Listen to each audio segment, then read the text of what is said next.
Okay. Omulabi waffe owa Tawfik Media UG ogamba otya kansula oli bulungi. Tugenda batwogera mu kono omwami ono ye muntu yasalako alien skin enviiri nga ali mu kkomera. Era agenda batunyumiza emboozi nga bwe yali mu kkomera. Kyali kitya atubuulire. Omukulu. Yes sir. Nkwaniriza ogamba otya? Ndi bulungi. Amanya. Otya sebo. Omulabi waffe atulaba. Ze Olani Ashraf. Emboozi y'olwaleero gye njagala okwanjulira eya alien skin. Na butya bwe yajja ki ekyaliwo. So alien skin bwe yajja already nali RP Boma. RP Boma kitegeeza omuntu ateekebwawo alondebwa mu basibe banne okulabirira basibe banne. RP Boma. So oba okola wabweru mu basibe bonna babaako ne ward gye bakuteese like oba nkiyite nga manpower wano wabweru kuba poliisi bwebeeremereddwa tuwulira nti bayise military. So bakuteeka mu ward buli RP Boma wena bakuwa ward yo. In case Katikkiro ward bw'aba alemereddwa RP Boma osobola ozanya topic eyo. Yes. Okay. Kale oyo RP Boma kigambibwa nti y'omu agenda batubulira embeera nga bwe yali mu kkomera na alien skin. Era tetugenda kubanga tulandaga nnyo. RP. Yes. Batuuka bakusiba. Batuuka bansiba. Mu kkomera ki? Bwe natuuka okusibwa natuukira ku kkomera bayita mu Action Bay. Ewa Luzira. Luzira. Nga bakuvunaana ki? Omusango gwali gunvunaana. Naliko n'omuwala gwe nali nganziza. Oganziza? Yes. Mu bintu by'omukwano? Mu by'omukwano kuba namulaba nti kuba etteeka lya wano Uganda omwana omuwala otandika okukola aba mwana mukulu si bwe kiri. Omuwala oli gwe nali nganziza yali already nga akola mu ddwaliro lya Muwonya bano abamuwonya aba Brosearch Clinic ebiseera ebyo. Naye kyaneewunyisa nti we twagenda kutandika statement ya poliisi bassa omuwala oyo emyaka naye ng'omuwala abagamba nti emyaka 2 agimaze akola ki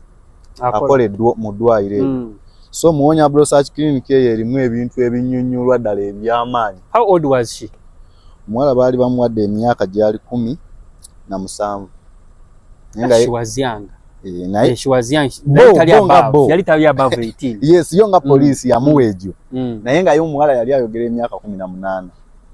Okay. Nga natera oweza 19. Ne poliisi kyenjagala onenyamu katono nga tunatandika mu mboozi ya alien skin. Nti ebintu byayo bikwate n'obwegendeeza. Kuba nali mmanyi nti sobola ovunaanibwa nze n'abazadde b'omuwala. Because abazadde b'omuwala balagajjaira omuwala n'asobola okukola nga because omuwala namusanga asula yekka. Which means obuba buvunaanyizibwa ebyomu aba akuze. Aba atandise okubeera nti yeetwala. Ate we tubaagayira nga yeetwala. Yes. So poliisi yakikwatakwata nga bwe yakikwata n'ekitransferring eri omulamuzi n'omulamuzi teyatunulamu lwaki kukakana nansindika n'entoba 7 years. 7 years? Yes. So mu process bwetyo nakola obusibe bwange. Bakusalira emyaka 7 nga toliiko yadde obyagamba nti oba weewozaako bakuleeteko mu kkooti biki? Kaakati kansooke nkugambemu nga tetuna wanvu ya mboozi nnyo. Ebyokwewozaako kati wano Uganda ebiseera ebisinga nga toyina ssente abantu tebakyawuliriza bigambo. Muzeeyi ayogedde nnyo ku nguzi, ayogedde ku kyabikubye byonna naye ebintu bisigaddemu ffe bennyini babyogeramu. Because kati ku budde buno nali singa kooti yasobola okuwuliriza ensonga yange ddala bwe kiri nti omuwaabi wa gavumenti asooka kusoma fayiro nga bweri. Omuwala oli yali ayogera ebyo byonna nti yeekozesa emyaka byonna naye poliisi we yafuna obuvumu era n'omulamuzi n'afuna obuvumu obunsiba saalabawo kuba nze omusango gwange tegwagenda mu maaso. Just bambuuza omuwala ono omumanyi nti yes nti yali abaddeko girlfriend wo mu nsonga z'omukwano onze yes. Agamba naawe obutamayira kooti mu budde kooti ekusingisiza omusango guno omuntu akuvunaanibwa omukkiriza so linda ensala ya kooti era bwe nagenda olwakomawo mu remand gye baali bandimandinze nafuna nsala ya kooti ne bampa obusibe obutalina agamba kyokka ne bwona abantu okubya apiiru n'apiiru zino gavumenti ngisaba era President Museveni musaba nnyo apiiru y'abasajja abatalinamu nga bwe tulinawo gavumenti apiiru eyo yatasobola kweyamba bagiwa obudde eddibwemu mangu kuba abasajja abasibe bali eyo naye ng'emisango babasiba busibi just bila mupango naye ng'ali eyo already singa yali akoze apiiru osanga omulamuzi addako yandimukwatiddwa ekisa n'akolaki n'amuyimbula n'agenda so kati gw'otwalibwa eruzira ku limandi nga bakuguddeko gwa kuganza muwala muto baguyita kabasanya wakabasanya omwana omuto kooti bw'eba esoma egamba wakabasanya omwana omuto ataneetuuka naye nga mwali mutuuse ku nsonga ziri ez'okuba nti munnaaye automatically ebintu wamala obitestingako kyali ekiwedde sisobola kwewakana kyali kiwedde wali omaze otestingako nali ntestinzeeko because omuntu asobola becoming pregnant yali alina lubuto ne mulugjamu olubuto simanyira gavumenti sigenda agamba mbumanja Museveni omwana wange oyo naye wabula bwe nava mu kkomera sirabangako ki mwana so manja n'omwana todanga mumulabako emanja polisi y'omundeba ne polisi y'ekibuyenji banja omwana oyo y'omukyala todanga mukwogera naye since then teri n'amasimu gonna gava manye ebbanga eryo lyonna kitegeeza omukyala oyo ne waba nti yeekuuma actually omuwala oyo yajja n'andabako neeruzira ng'olubuto olulaba mweruli oba ng'olubuto gyeruli ate nga lukuze naye ebiseera we byatuuka omukyala yabula omulundi gumu ate namanya nsinze musajja mulungi ennyo asemba omulungi nnyo asinga ate sinze mu byasemba ng'omuwala alina ofuna omusajja omulala awo Ashirafu atunnyonnyola embeera atuuka ty okuba ng'agenda mu kkomera atuuka ty okugenda mu kkomera nti yaganza omuwala ataneetuuka nasobola okuba nga atwalibwa eruzira asobole okuba nga munaaye abiisana n'emisango era wano we yasangira oba gye Alien Skin gye yamusangira emboozi gye twagala atulambululire bwe nnyonnyola ku mboozi ya Alien Skin Alien Skin agenza okuba music we yenna nga Alien Skin omanyi kweri eggwanga nze mulabidde ku TV eruzira okumanya nti ono ye muyimbi gwe bayitaani Alien Skin n'ennyimba ze obadde ng'omulabira mu kkomera eruzira ku TV yes mu bifaananyi so nga mulaba mu vidiyo ze mu nnyimba oluusi n'ebiba bituuseewo so Alien Skin we yajja eruzira yatuuka essaawa zaali 2 ez'ekiro Rwede nali mukulembeze ng'olomazeyo bbanga ki nga wakamalayo bbanga ki bbanga lyali linatera okuggwako nga mbulayo wiiki nga 3 bakute fulume ekkomera yes so Alien Skin bwe yatuuka olwedde twali tuwuliddeko emisana awo nti Alien Skin bamuleeta mu kkomera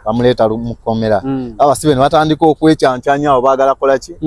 kumulaba so Luzira Kampala remand balina enkola gye bagizimbamu erina woodi 12 kati woodi eno P0 eri eno wansi ku visitation ate we watuukira abasiba we batuukira babakyekingira byonna bye baba baze nabyo bitakkirizibwa ne bisigala awo so wali eri ate okwambuka ku woodi ezitandiika emu paka ku 11 ziri eri waggulu waliwo ne gate which means eno P0 basuubira oteekayo ba VIP kuba tubeera nabo osobola agamba nti amu bw'anajja bajja musiba ne addako awo butonotono so bwe yali nti atuuse bamutuusiza wano mu P0 muserikale n'atuyita kwegamba omuntu nga zze kisinziira ku kitiibwa ky'olina erinnya ly'olina era endabirira eba yanjawulo because kyenjagala okoonako bano abantu ba bulijjo bano abaana b'owulira nti bakoze operation babayodde yonna gye bali omwana oyo bw'aba tebamukutte ng'alinawo omutwalo tasobola afuna kifo kyasobola kwebakamu nga yeegolodde oba nga yeebakisa omugongo bulungi aba alina agenda yeebakise kaba bwe kati paka ku makya bwe bukola ki bwe bukeerera so omuntu oyo ne bw'aba nti avudde mu kifo ekyo nti agenzeeko kufuka bwadde ekifo ekyo takikola ki takisangawo olwa squeezing ebeerawo awo bantu baba kumukumu si bino mbu wano wembadde simanya bitabiriiyo wentunuulirira gundi abakakiiko k'eddembe ly'obuntu ekintu ekyo kiki tebakiraba because ekkomera eryo nze mbadde mmanyi nti lirina abantu be baali balirwa okola ki obeeramu ate osanga omuntu bamukutte just nga we bakwata mu makubo just nga bakwata bukwasi namuteeka eyo kwegamba omuntu oyo abanga atalina musango because aba talina complainant gye buva ne gye budda agenda afuluma nga talina ki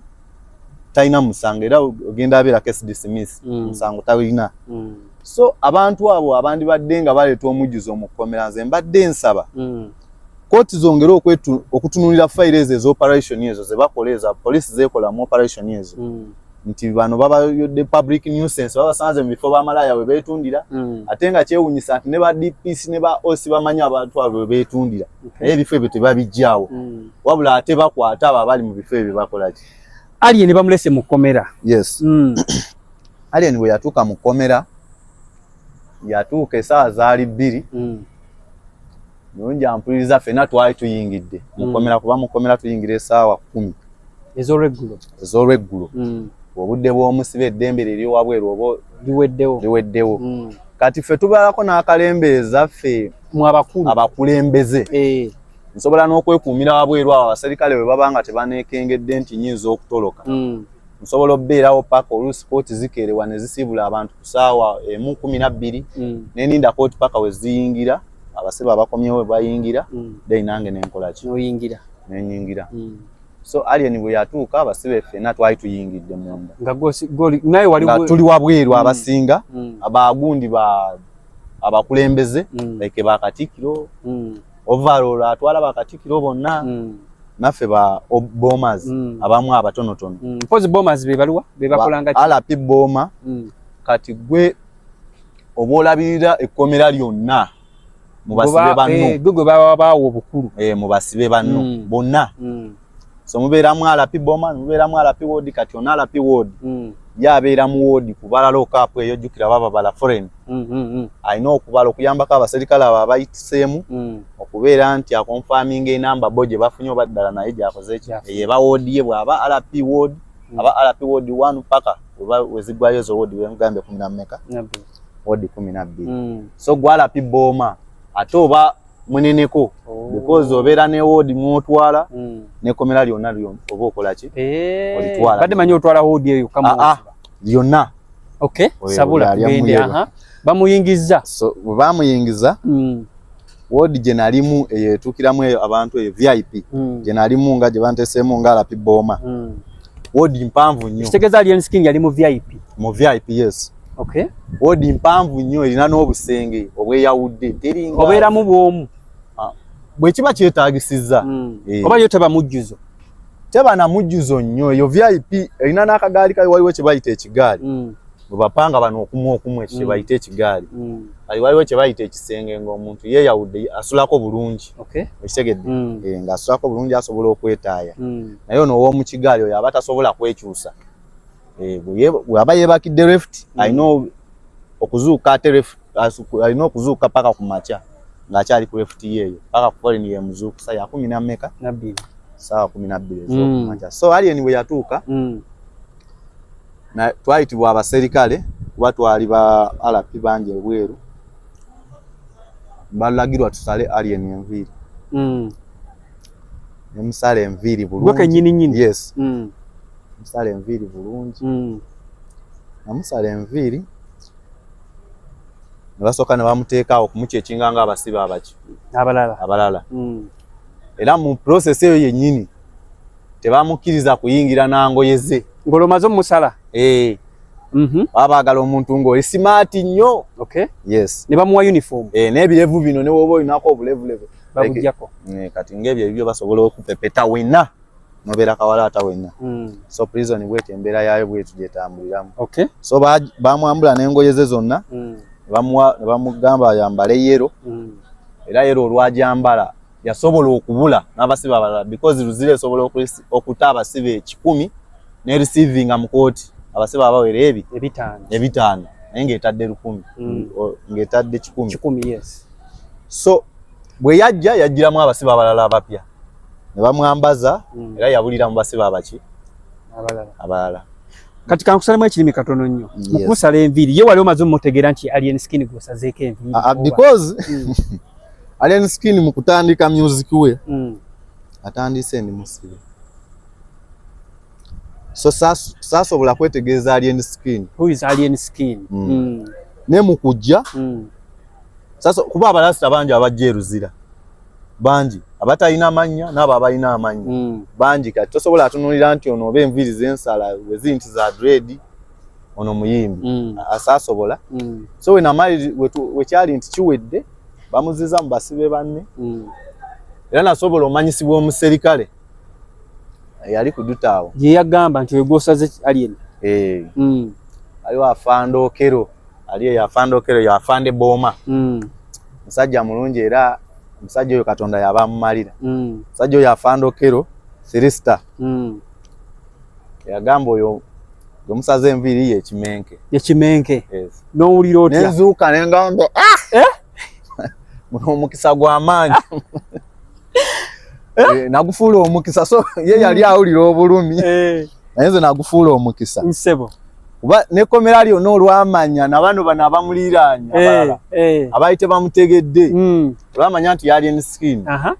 bonna ne batandika omusalako mu ngeri emu oba endala naye nga tebamuyisa mu bubintu oba gasenga bamulagala nga baagala mumulabako bamulabe bamwagala nnyo because n'enyimba ze twayiseeko dda babadde bazikuba City at Danger babadde bazikuba so nga bamwagala bamulabeko face to face so kyabanyumira nnyo so bwe yatuuka mu gundi mu process eyo y'okupangibwa batuuka ne babagabira ward tulina ward bagiyita isolation ward eyo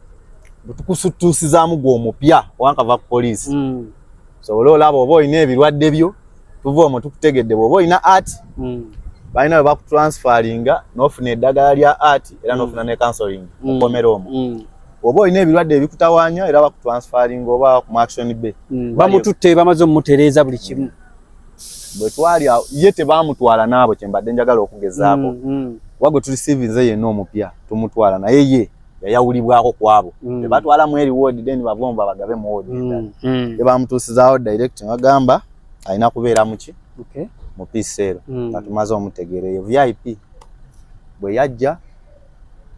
nakirizibwa omuyingiza ne mufunyira akasenge nga olwo omaze omweyanjulira nti ze nkulira ward eno yali akitegeera because uniform gye yali ayambala yaliko just ward 12 ate yange eriko RP Boma kitegeeza alina otegeera nti ndi mukama we ku budde obwo anti ayinza oba yali tabitegeera kuba alabika yali simanyi oba yali asibiddwa nekimanyi yali asibiddwawo because mukujja yagamba kano kampola nali nkabaddemu small problem yes because we yanda yagamba nebyala RP Boma nali mbikoze eki nali mbibaddemu ng'abimanyi omututte so we namutwala era yantunako butunuzi n'agamba gwe Boma oze yes ntwala gye ngendo buyiwa tugende anagusala nemutwala nemuwa ekifo bwe yatuuka abasibe abasinga bayimirira kuba yayingira nga waliwo n'abasibe abalala abayingira bava mu kooti naye abasibe abasinga bayimirira nga bamunoonya mu gurupu eyingira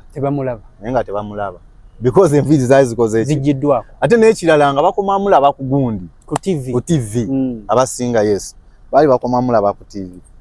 so yalemeera olabika era abaserikale ne batulagira ennyo ffe nga abakulembeze beeyo wansi batulagira okubeera ntugala geeti eyo okumubeerewo bw'amaanyi because baali basuubira ensasage okuva eri waggulu kuba wodi ezisinga ziri eri waggulu obanga okujja okuba nga bamulaba batekikkiriza nga bajja bamulaba so yo prison yateekawo gundi boundary negamba omubeere eyo kati temukizibwa kukirira kitabaddewo bulijjo because bulijjo baali bagiranga ne bajja ne tubeera eyo nga tutuula eyo kuba nayo woodi y'abasibe naye ekyo bakiteekawo olwa Alien Skin so basobola omutangira bwe batyo ng'era ne bwaba jjukira bw'otuuka mu prison bakuadmitinga olina ofuna namba ya prison agamba gwe kati oli namba bweti ne bweti okusinziira ku namba eri mu prison mu wadi eyo gy'olimu olina ofuna namba y'obusibe okusinziira mu bantu be bazze bakwata abasibibwa manya nti bw'oba guno omwaka gutandise nti January baddamu batandika omusibe asooka gwe bakutte mu January era bajateekamu 001 stroke 2025. Okay. Okitegedde? Kati bwekityo bwe kitambula paka woosanga nga bali mu 2,000 oba 13. Bamaze omuwa ennamba. So baali bamuwa ennamba era baatulagira abaserikale tusobole omutambulirako nga ba RPs. Tutangira abasajja tutwale nti abaagala omulaba biki. Okwekalakasa era yatuukako n'akaseera ne tuggalira woodi zonna. Ate luzira tewali nti tusiba mu woodi eyo gundi Kampala remand. Abasibe basiiba wabweru. Kati balagira mu budde bw'okusiiba wabweru basooke bakole ki? Bafulume. Bayingire woodi zisooke zibeere closed. Yes. Balagirwa ne bayingira mukadde akaaliwo ako n'agenda n'afuna namba n'akoma ne tumuteeka mu woodi gy'akola ki? Gyatuukiddemu. So ne kibeera nti embeera yali bwetyo. So mu kutambula kwonna nasobola okubeeranga n'omwami oyo nga tusobola okwogeramu. Nga mwogera. Kw'ebbanga yamala lya weeks 2, si 2? Tezaawera. Zali 2. Zali weeks 2. If I'm not mistaken, Alien yamala luzira weeks 2. So Alien kale mu kutambuza nga nvudde mu byonna nasobola ofuna omukisa ogumusembeera. Ne munyumya one on one. Banga n'amata tugazanya naye nga noonye ekimutambuliza ki? Olunaku. Anyumizaako emboozi nange munyumizaako kyenina okola singa nfulumye mu kkomera. Era okukakana n'angamba kakati ku akawunti yo kansooke nkuteereko emitwalo 15. Ey'essimu? Tubeera n'akawunti mu kkomera. Tubeera n'akawunti. So bw'oyingira ng'olina ne kaba kakaddeko bakugulirawo akawunti yo n'obeera ne pin code nga bw'olina ssimu yo. Nga sente zigenda ku akawunti eyo. So era bw'obeera ng'oyagala kumpaako ssente nga gwe ofuluma naye ng'olinawo akakaddeko kalamba osobola ogenda yafanda avunaanyizibwa ku kintu ekyo. Kati eri eruzira wali yafanda ojala. Osobola ogenda n'omubuuliramu n'omugamba munnaaye njagala waako omuntu ono ssente bweziti. So njagala ozisale ku akawunti yange era akubuuza amannya go n'akawunti namba yo. So pini namba yeeyo ey'ekyama nayo n'ogimuwa n'akubuuza ne ssente eziriko then n'asalako ezo z'oyagala okuwaako aliwa oli n'addamu n'awandiika balance wo n'osayininga ku balance. Awo wennyini. Okay. Yes. So ekyo ne kiba nti weekiri. So yankolera emitwalo 15 yankonectinga ne zintuukako olw'okusinziira ebbanga lyemaze mu kkomera ne bwe muyisizza. Empisa ze ng'atuuse mu kkomera yali yeeyisa atya mu kkomera? So most especially mu abantu abaali bamwetoolodde. Kyewuunyisa Alien Skin ye ngaye kineewuunyisa nti obuvuyo bwe singa bwetegeeza bulungi bwe bagamba nti buvuyo kuba nze mbeera mu kibuga wakati ate embeera n'amakindi. Obuvuyo bwe singa bwetegeeza nti buvuyo kubanga Alien Skin bwe yatuuka mu kkomera ffe twali tusuubira ekkomera okubeera effujjo nga ly'amaanyi. Jjukira prison erina force zaayo 2. Erinayo force yaayo eyambala uniform eyo eya red. Kati waliwo gye baakyusiza ne bagiwa ekibombola bagiyita SSU. Kigambo ekyo kiba kiwandiike mu black. Ffe twali tusuubira SSU eyo ekuuma aba upper prison ey'emisango eminene. Nti bagenda okujja bakuumewa n'Alien Skin wali Kampala remand. Kye twali tusuubira mu budde obwo. Naye kyewuunyisa Alien Skin we yatuulanga mu woodi nga kakkana olunaku ne lukya ne luziba nga tewali kigambo kyakoze ekyo.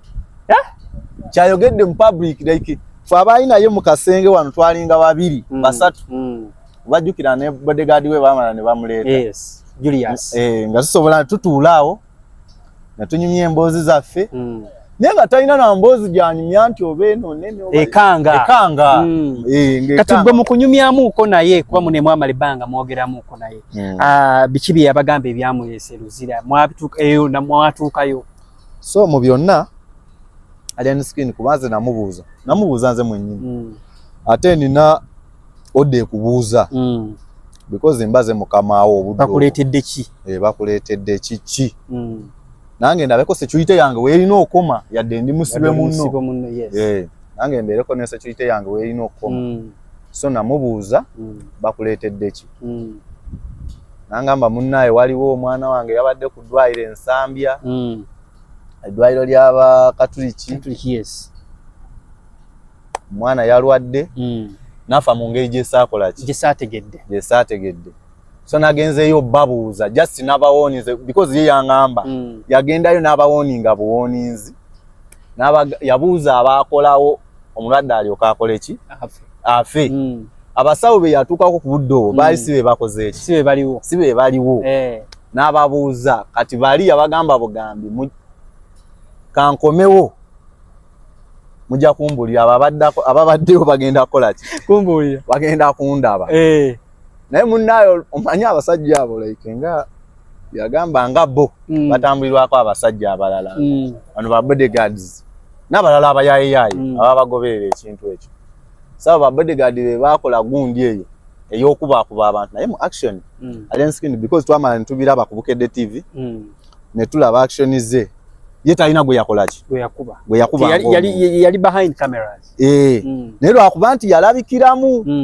so kati ng'omuntu omu yali tasobola ate nga serebu yali tasobola agaana abantu balikola ki kukuba abantu naye nga naye yakiraba kuba naye nzijukira nali ntudde naye n'agamba sajja nga bakubya abantu ne basaala nga buli gwe bakuba agwa wansi nga bwagamba nga muli mukomera bana nga bakubya abantu ne basaala kuba yakalaba ka video yes yakalaba nga buli gwe bakuba yavunama n'abagamba ababadde basaala buli gwe bakuba abadde asaala kati olwo muntu mugize so mu kumaliza na Alien Skin nga tufuuse omu yali muntu w'abantu baidawe yagenda mu kooti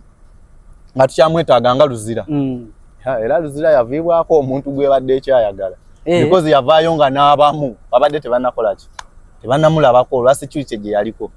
era bw'osanga Luzira yonna abamulabako bw'osanga bakulembeze bano abaluddemu bokka be baamulabako ne bano abazembe oba basibe biki tewali baafuna mukisa mulaba era bw'ogamba ababakola be bawaako obuyinza omu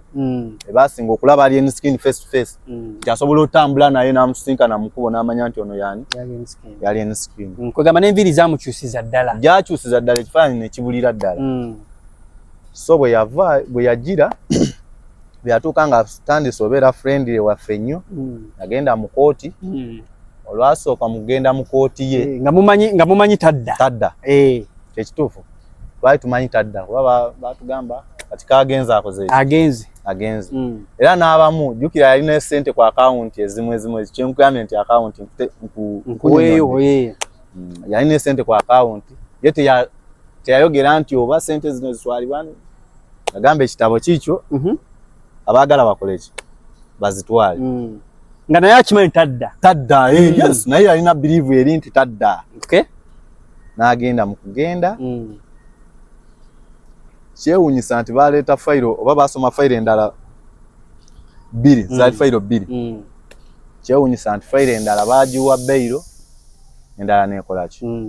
negaana kati mu gaana omusajja n'akomawo era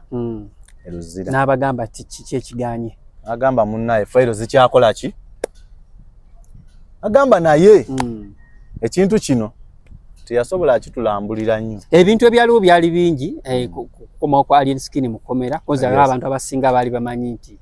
bwagenda tagenda kudda naye nga bwegambye nti ebintu byali bingi mwalimu byokkuba abasawo mwalimu bino ebyokubeera nti waliwo omuvubuka gwe yakuba gwe yasange wahajaluna kwekyandemu byalimu bingi so n'ebirala ensonga lwaki yakomawo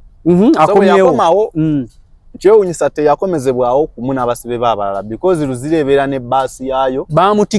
bamutikka mu dabo kabini yekka yes bamukomyawo ate essaawa zetutali tusuubira because ffe we tubeera eri Luzira tumanyi nti makindye ekomawo essaawa etandika okomawo essaawa 12 naye ye kyewuunyisa nti kooti gye tumanyi esiba abantu abangi kyatwewuunyisa nti gyagenzeemu ate yakomawo essaawa 6 ogw'emisana baba bamuteeka mu gundi eyo dabo kabali bungi ye bamuleeta special olwamuleeta era ne basobola ntumuwa uniform ze because twali tuziterese netwongera ne tuzimuwa n'adda mu waadi ye mu waadi gye twalimu era yali si muntu afuluma wabweru era okufuluma afuluma bamukyalidde kwegamba ekkomera teyalifunamu buzibu bwonna otuba kumuyisa bubi bantu kumukyambuwa bino byebabeeramu nti abantu bakola effujjo bakozesa emirimu bakozaako effujjo Alien Skin teyabifunako mu kkomera kaakati njagala nkunnyonnyole naawe atuwuliriza waba nti force kwononeka force ya prison inungi nnyo mu force zentunulidde ebbanga lyemaze nti nkolako n'abasajja abo because bw'obeera mu kkomera osobola okugenda mu barracks ya magye n'okola oba oli musibe osobola okukola na prison naye force zentunulidde nnyo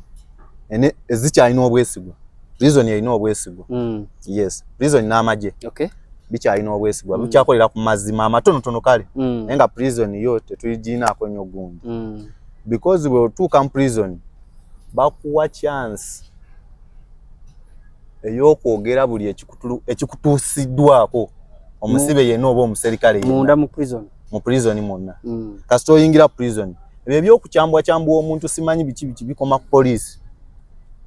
simanyi ozena mmeka bino byosanzemu bagamba gwe genda eri genda okuteeta oyo kuta nawe wonna tebiriyo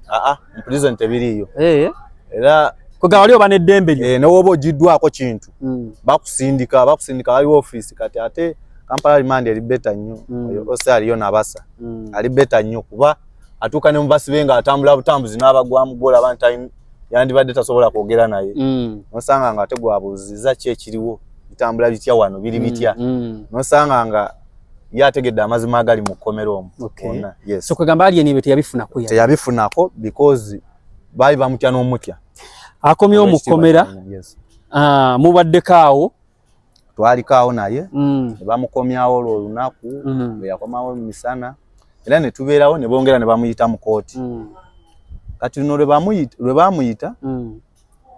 nayogera naye nga tanasimbula ne mugamba ekintu ekisinga njagala ompa omukisa ogusobola okubuulira kooti bye zikola eri abasibe kuba ebbanga lyemaze mu busibe naye basibe bannange babonaabonera buki bwereere mu kkomera muno omugamba nsaba ompeeko omukisa ompitireko wa midiya yenna nga ndi naawe nsobole okunnyonnyola tomanya muzeeyi yandigamba ku basajja be ne basobola okukola ki okukyusaamu so namusaba ekintu ekyo ng'olwo akomawo eno mu kooti ng'ajja mu kooti nali musaba olwo namba y'essimu eyiye nangamba kaakati nzolaba ebintu byentiisa omutwe n'enamba y'emmotoka gye nvuga sigikola ki sigimanyi mu mutwe nangamba kati namba 3 zinemye okukwata ati nsobola okukwata enamba 10 ez'essimu kinedda agamba wabula kyengenda okuyamba kiri kimu era nange nkwetaaga because ndina okulabako ng'ovudde mu kkomera wange omulungi yes nangamba woovaayo ogenda kujja mu gundi ogenda kujja ku Fangoni bw'oyingira Fangoni bw'otuuka ku geeti bagambe njagala laba ku mukulu ekitegeeza yakulekayo eruzira yes yandekayo era mukundekayo ne mala wiiki 3 nange nenfuluma yes yandekayo mukono agambye omunoonye ng'otuuse ku Fangoni angamba noonya oba otuuse ku Fangoni nga bwe natuuka ku Fangoni nasangawo awo omuvubuka bamuyita komanda mudogo oyo omumpimpi oyo ne t-shirt gyayambala ekigambo ekyo kwekiri komanda mudogo yabeerawo ku office ku gundi ku gate agamba omugamba n'atuuka n'akola ki omugamba nze omulwadde alapiwo nsaba kulaba ku munene era nange kye nakola bwe natuuka namunnyonnyola musajja n'asooka n'agenda nakomawo n'angamba naye wabula neetaaga ekifaananyi kyo kansooke nkuba ekifaananyi akitwalira omukulu Dennis Jenkugulu kati ye mu kugendayo omubuulidde erinnya lyo alien skin alitegeera agamba oyo mutegedde ajje yes yamala nandisiivinga mugamba muggulire bwe yanzigulira nenyingira ng'akyakujjukira yes amangu ago nampitira n'owamawulire ago gwe yayita bamuyita Stickman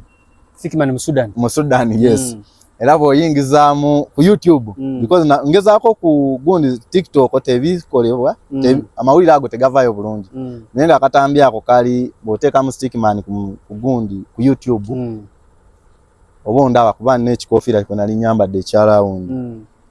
nasobola okwogera ebyo era ebyaliwo era nampa n'eddembe nenjogera ebyo ebyaliwo nayogera ku poliisi enkwata gyegenda ekwatamu abantu omuntu talina kyakoze eki just nemusanga from nowhere n'ekimotoka kyayo ekinene nesiba netiika omuntu oyo nemutwala ate n'atuuka mu kooti nga tebalina na musango ne bamuteekamu opium oluusi n'omuntu tanywangako nanjaga ne bakuteekako ate ne kooti nazo nekutwansfaringa paka Luzira. Alien akuyamba atya kati awo banga wamuyisa bulungi mu kkomera biki byakusuubiza okusobola otuuka ku ndagaano egamba nti oba munne yakusuubiza kino so kyekyaddako awo? Alien mu kunsuubiza yansuubiza okubeera nti nsobola okumwegattako ekituufu era mu kumwegattako zaatagenda naye nga yali free man ekituufu zaatagenda naye nga yali free man okubeera nange wabula ate okusoomozebwa kwe nafunye nti ke interview ke nabadde nakoze ako kenkulagira akaliko Stickman ku YouTube ka interview ako nafunyemu abasajja babadde basatu nga amaze okakola banyuma lwa lunaku lumu bansanze ndi ku mulimu awo Kibuye. Ogikola mu bbanga ki interview? Interview mbadde nankagikola awo wayise bbanga ki? Ayiseewo ndowooza ennaku nga 10. Okay. Ne bajja ne bakwata basajja ne bajja ne bankwata awo balina akamolo kange ka braka ka wish ne bankwata ku mulimu we naali ne bantuusa no kwiniziwe nga tutambula ng'era bannyonnyola mbu nina omusango. Bakusanga wa? Awo Kibuye nga ku matooke. Bamanya batya gye wali? Simanyi, ekyo simanyi because nakibuuzizza nnyo. Nasobodde nengendako ne ku gundi abampadde n'amagezi okuddamu okwogera nammwe nga banamawulire. Abasajja nabasanze ku Masigidi Jamia nabadde ensaala ne mbanyonyolamu na Haji mukwano gwange n'omwazinya Masigidi Jamia Luwafu. Yes. N'ekyamaanyi nayogedde nabo ne basobola okunyamba mu ngeri eno nagamba omanyi abasajja abo bayinza okuba bakyakunoonya genda okole kye beetaaga because abasajja abo mukunkwata bamala okunkuba tebantwala ku poliisi nga bakuwa nsonga kyekkubya bo bangamba okusinza akatambi kali kenkugambye akaliko ku YouTube akali mu Stickman bambuuza gwalabirira poliisi engeri gy'oludde mu kkomera bingi by'omanyi tuweeko ebirala by'omanyi okuva ku basiviliani. Kati bo nga bakugamba bo bebaani bamaze okweyanjulira balina bikaadi omanyi ne nase kuba kaadi nase kuba kaadi n'omufere asobola oteekako bigundi ate n'abasajja bano abasinga bano abawansi bano basobola okozesa abo abasajja baabwe n'osanga nga bakoze ekyo bafuuse ekyo ekibaali ku budde obwo. Bakusanze ku Masigidi Jamia bakututte? Bansanga ku katale ekibuye ne bankwata ne batambula nange paka kwiniziwe ne banvuga paka Cornerstone Kafumbe Mukasa twatuukawo essaawa nga 3 ez'ekiro kati balina kigundi kimasiki kigumu kye bampanga bambuuza gwe wakoze interview eri ku gundi eri ku YouTube eriko Stickman konze ne bajjayo simu nga ddala ebintu babikola ki babirina bangamba kati otandise ovumirira security police kyogamba poliisi gwagisasula gwakola poliisi ogikolera ki mu ggwanga gwogikolera ki mu byonna nasooka baddamu nga mbalata because nabagamba ndi muna Uganda n'eddembe lyange ndina eddembe lyange eryogera ku security yaffe because nze omuna Uganda bwe naaba nsirise osanga tebagenda alaba ki olonga bali bameka basajja baali 3 nenga tolina okusobola ku recognizinga muntu ono gundi n'abamu mukama wange munamawulire yasobola okusaba nsaba eri President Museveni nze ng'omuntu njagala muweeyo abasajja aba 5 nga banene nga bakozesa ofiisi zaabwe bubi abo muzeeyi njabba kuwa n'ekirala njagala nkuweeyo n'abasajja abeeyita naye nga tetumanyi kye bali naye nga ate be bakyasinze emmenya mateeka naye nga balina abantu be bakubira amasimu ababayamba ate okusobola okucunya abantu abalala nekireetera ovumirira gavumenti ye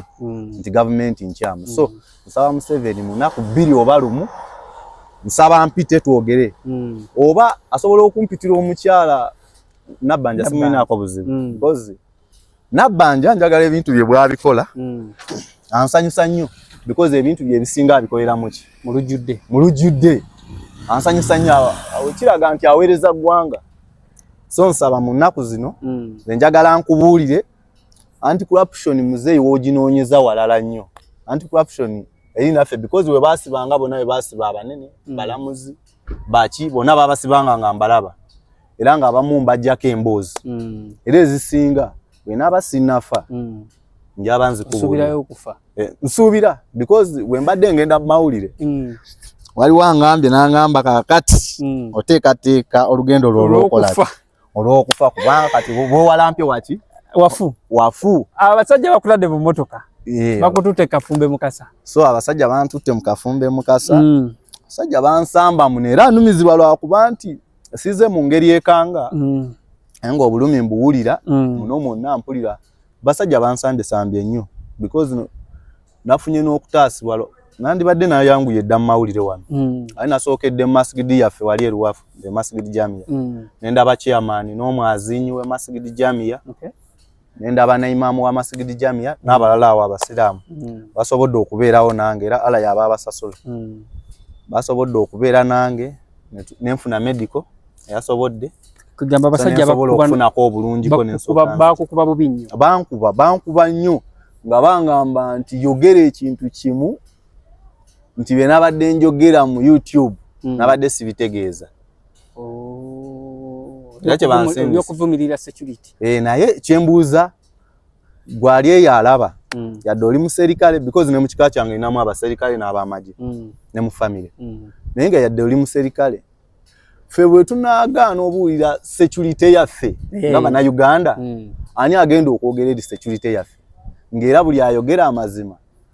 tukakasa nti atisibwa n'atagoogera so nze emyaka mito naye mmanyi nti waliwo abafu abato abasinga bensingako kati bakubye bankuba mukunkuba musajja nanta mukunta n'entambula n'envaayo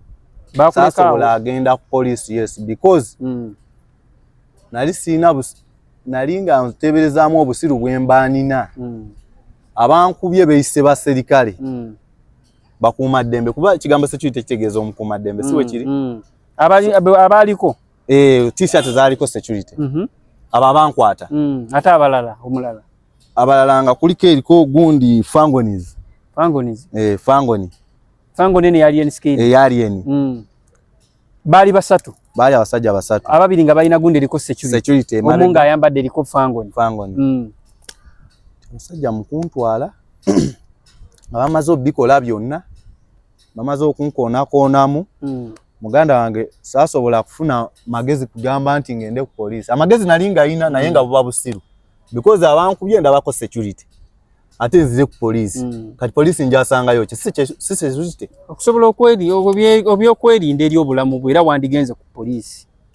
kati poliisi si mawulire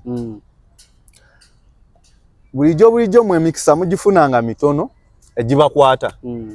naye ku poliisi zaffe bw'obanga otunuulidde nnyo poliisi ne bw'ogenda n'okoona ku kawunta bw'oti omuserikale akooye asobola okugamba jamu engato yingira ekkomera yes so nali nga sobola batwalira ebyombu mbadde njogera ku bo akatambibwe kati because nali ndina olambulula situule nga bwekoze nga bwebadde kukuba oluusi n'abaserikale abo balina gundi amasimu ga WhatsApp bandibadde batunuulira biki bye mbadde nkola ki ebikubiza ate bamayodde bakuteke ne mu kkomera wansanze nga wangamba yingira kati tuwe obukakafu bwabyo because nandibadde nkuba bo okitegeera kati we basigala awo ne bakuleka awo so bwe nasigala awo nawe Nyerere jjo nabadde ku kooti abasajja b'eruzira bammanyi bakyanzijukira because mbadde n'akavayo biseera babadde bakyanzijukira natuuse n'ensangayo omuserikale wange oyo ennyo yampisa obulungi ennyo Okero afanda Okero nembeera n'afanda Akiramu nga bonna gye bali so mukoogera nabo era nabo ne bansanyukira nga bandabyeko omulundi omulala because babadde bali mu container munda nga ndi wabweru ne mukwano gwange bamuyita Senyanga Isima naye namulabyeko nambuuza kiki ng'owenyera nti bankubyemu ebikonde sasa wodde munnyonnyola bankubyemu obugatto namugambye muganda wange bankoonyeemu naye embeera ntonotono bijaterera because era namugambye namubulidde kuba ye namubulidde because ye musibe era naye bamugize omusango bambi bamusalide bamaze ne bamusalira omusango naye nga omusango gwaludde nagwo so bakuleka Kafumbe Mukasa bonga beeyongera ne bakulekaawo twali Kafumbe Mukasa nga tulindwa budde butambule kati abo bankoonangamu naye nga ndi omunda kino kimask nga just ne bwoba okaaba ddoboozi tekola terifuluma so nga mpulira obulumi era nkaaba nomanyi sajja akuba naye nga akomye okukubira ensobi akubira kaaba naye nga ate owulira obulumi kiba kirala nnyo nakyo kati oba otya Kafumbe Mukasa kati awuzaawira saawa zaalinga 4-5 natandika ovuga moloka mpola mpola bajolesikisa gundi nansana naye ng'olaba gye bakutwala nga ndaba kati bwe twatuuka e Nansana ne basooka ne bayimirirawo nga mu Lubigi oba bayitawo mu Lubigi ne basooka ne bayimiriramu awo bwe bayimiriramu awo ne baŋŋamba ggwe option ziri bbiri oludde mu kkomera tumanyi oba totegeera butegeezi kati ku budde buno tukusuubira okumanya ebintu bingi ate gwe manya because omulala ne yambulira amazima nangamba oli musajja because namwetondera ne mugamba omanyi muzeeyi nakikozeseza butamanya wabula nja kuddayo mu media nsobole enkola eki kisangulewo so nsaba onsonyiwe ngenda kubiddamu mbigire namala nambulira ekiri munda nangamba ku budde buno njiyiza baana bange bwe nkusanga ng'omwezi tegunatuuka ng'olina emitwalo 2 sigenda kugamba mpaayo emitwalo emeka 2 mbawulo sa trainingibwa nina olinda omwezi oluusi abaana balina bagenda sulanjala n'okusoma balina osoma oluusi mpangisa gye bali kati wemba nfunye gwe gwendaba nti ki nsobola okukangamu mu mbeera eyo okumaliriza ng'ompadde kyompadde bw'oba osesema n'osesema era bw'oba tosesema ng'ompisizaamu amaaso then nenkusindikawa eyo gye mubeera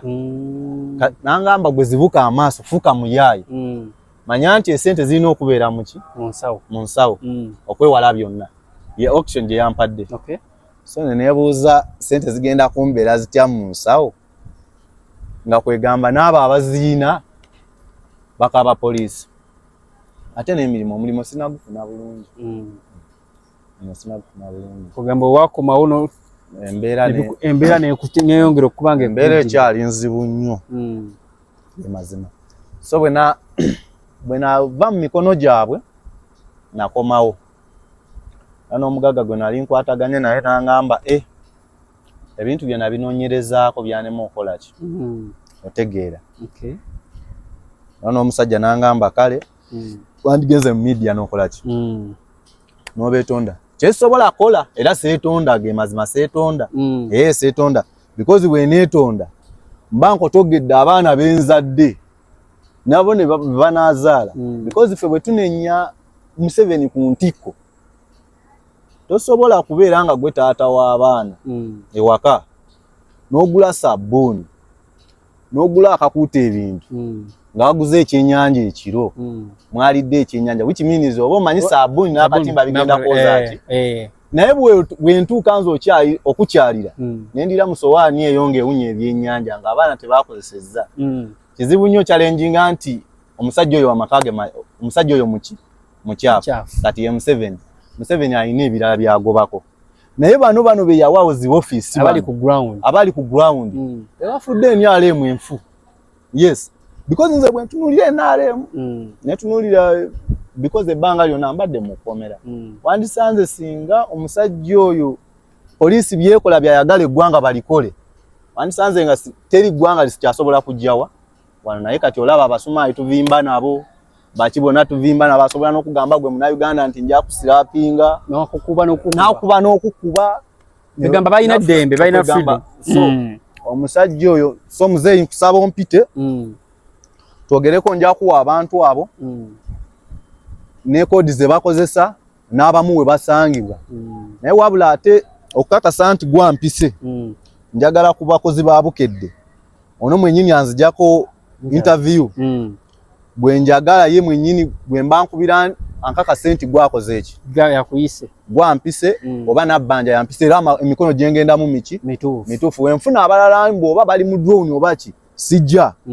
because bangambye obulamu ntandise obukola ki obuprocessingako obwokufaako yes nsaba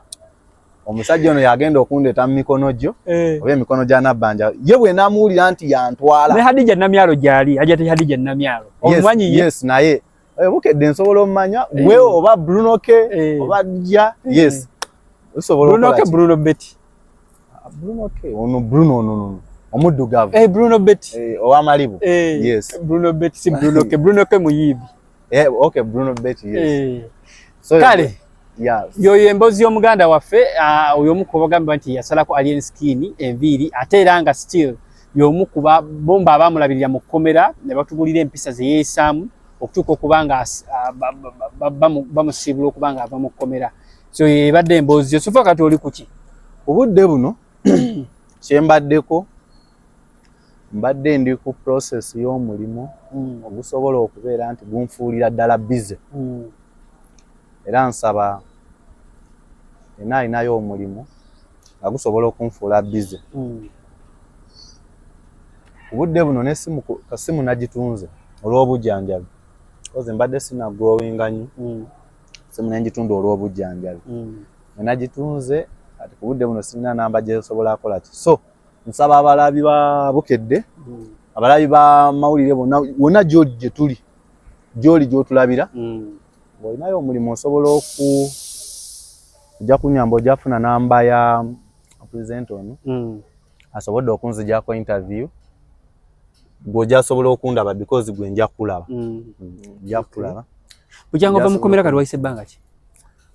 kati ndowooza 3 weeks and a half okay tugenda mu mwezi ndowooza yes tugenza mu mwezi yes so nekirala nsaba onyambe onzikize ntumireko abasajja abakyali mu busibe naye nga abayisiza bulungi basibe bannaabwe Niwesiga Godfrey Katikiro Ward 11 kirungi kyakola era nsaba omusajja oyo akola emyaka 14 gye yakakola bamusalira emeka bamusalira emyaka 15 ndowooza omusajja oyo enaku ennuma gyali musajja munaddiini nnyo musajja muisiramu Niwesiga Godfrey yakulembera kati ekkomera lyonna eddiini ba pastor bonna overall pastor yabatwala enzikiriza zonna jukire ruzira waliyo buli nzikiriza yes nenga mufuna obudde ne musiiza nnyo ero neteeka ku eriri teeka liringa ku namba 3